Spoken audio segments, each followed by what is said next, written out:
Had lived there since 1990. This is when the family, it's a Vietnamese family, arrived as refugees under a very special circumstance. The incident, though, was there was a disturbance. The police were called. When the officer arrived, he apparently encountered a situation where there was a woman who had a knife and seemed to be running amok. That would be, you know, the story that the police have reported. This is what seems to have shown up in the news, and that this person in question was either a monster or berserk or out of her mind or acting irrationally, and so on and so on. The officer felt he was under threat, and he shot and killed her. I don't remember the exact number of shots that were fired. I think it was between 5 and 8.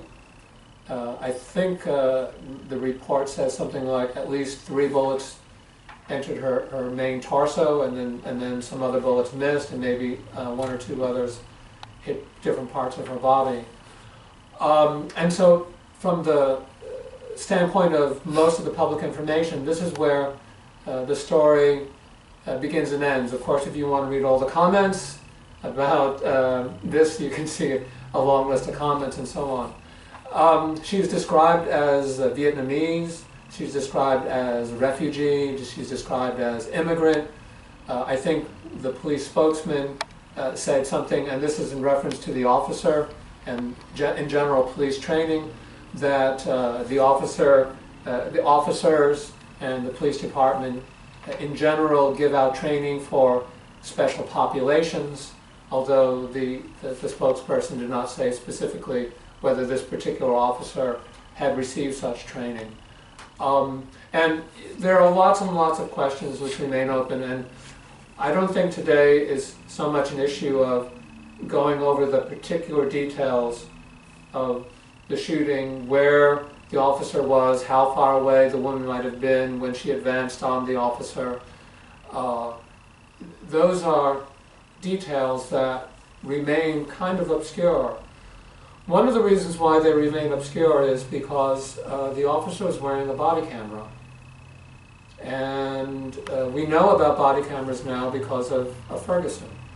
We know body cameras now because of a host of issues and incidents across the nation that have come up about officers wearing body cameras, and under what circumstances should the public or anyone else be able to see the video. I think the newspapers reported that our police chief at the time, Ken Miller, had the authority to decide that who could see the video, and he judged that there were no reasons why anyone else should see this video. But to be more precise, I believe Ken Miller saw the video, the officer saw the video. I strongly suspect that the district attorney's office saw the video. There might have been a few other people, but that very, very, very limited. The family did not see the video. And again, there are all these technicalities about the rules and so on that were voted or that were agreed upon by the city to say these would be the conditions and so on. So from the family's perspective, they really don't know what happened. They don't understand the circumstances of this. So that was the actual incident that occurred. And since then, between last year and now, body cameras have made the national news. Police accountability has been an abiding issue here in Greensboro. It's an issue in many cities and towns and communities, but it's become in sharp focus across the nation, the idea of how are police accountable, how do community members feel safe, newcomers, refugees, immigrants, people of color, do they feel safe? Do they feel as if there is a proper dialogue going on between the police forces, which are supposed to serve and protect, and those communities that nominally they would protect? So it's become part of a larger conversation. And of course, Guilford being Guilford, we know that these conversations have been going on, and amongst persons who have been active, who believe in these things, believe these issues are important. These are not new issues. But amongst the general public, suddenly, you have the Hands Up, Don't Shoot, you have Black Lives Matter. More recently, with the shooting of the Muslim students in Chapel Hill, which brings it again close to home, this idea of who is part of our community, who is not part of our community. Hashtag Muslim Lives Matter. What are the proper responses, and so on. Today, it becomes a tough issue, knowing that these things have swirl around, that it's a local issue, it's a national issue, it has become an international issue because the world has now looked upon the United States to see how we respond in individual communities, as individuals, as larger communities. President Obama, for example, made comments about the Black Lives, the Islamic students being shot and killed in Chapel Hill. So that's a bit about the incident. That's a bit about, I know I'm not complete, I know I'm not telling the full story.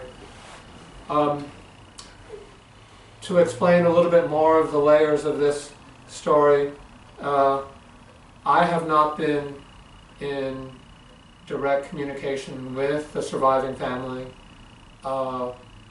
Lois Malo has worked with the Southeast Asian Coalition. They were really nice in giving her a scholarship. That's given her all these great opportunities to go to LA and to work on these incredible workshops. Southeast Asian Coalition is located in Charlotte. When this shooting took place, I contacted them. I knew of them, and I'd worked in a peripheral way with Tin and with his wife, Kat.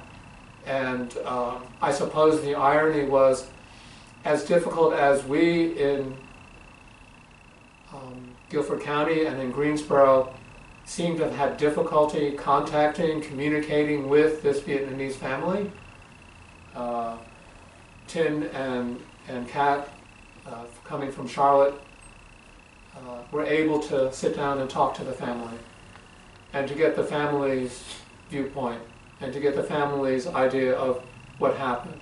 I don't feel comfortable in sharing with you some of that information. I think the reason is because the family is uncomfortable. A year later, they feel they don't know what to do. They don't understand what happened.